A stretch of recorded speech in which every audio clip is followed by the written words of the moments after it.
Aujourd'hui, pour ce nouveau numéro d'Une ville, un trésor, nous vous emmenons visiter un monument méconnu, mais incontournable du patrimoine de la métropole lilloise, l'hôpital de Notre-Dame à Seclin. Suivez-moi.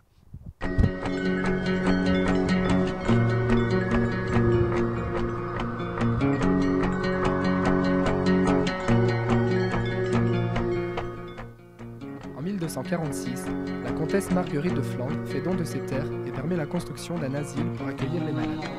Ainsi naît donc l'hôpital de Notre-Dame de Seclin. Au cours des siècles, les bâtiments se sont agrandis, restructurés ou complétés par d'autres jusqu'à la création d'un autre centre hospitalier juste à côté.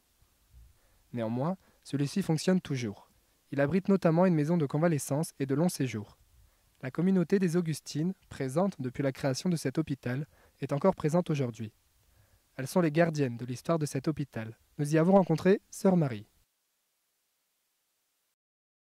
Dites-nous, Sœur Marie, où nous trouvons-nous ici, actuellement?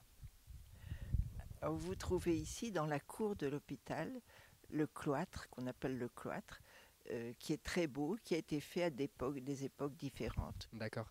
Et aujourd'hui, pour les visiteurs qui sont intéressés pour venir visiter cet hôpital, qu'est-il possible pour eux de voir ici, en venant à l'hôpital de Notre-Dame?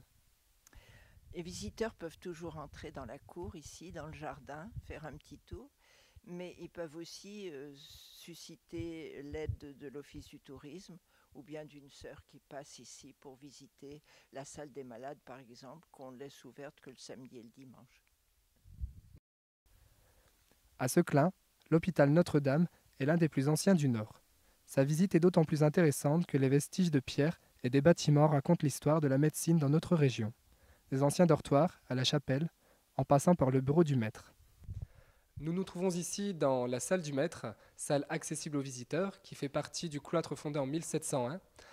Dans cette salle, vous pouvez contempler le mobilier d'époque, mais également les objets attestant de l'histoire de l'hôpital de Notre-Dame. Il n'a plus de malades dans ce bâtiment ici. Il accueille toute la direction et les services administratifs de l'hôpital, l'école d'aide-soignante, la médecine du travail, la communauté bien sûr, et puis pas mal de groupes qui arrivent pour des conférences ou autres travaux. C'est ainsi que s'achève notre visite, ici, à l'hôpital de Notre-Dame de Seclin. Pour plus de renseignements, je vous renvoie vers l'Office de tourisme de Seclin. En attendant, je vous dis à très bientôt pour un nouveau numéro d'Une ville, un trésor. Et pour citer les grandes paroles d'un très grand président français, au revoir.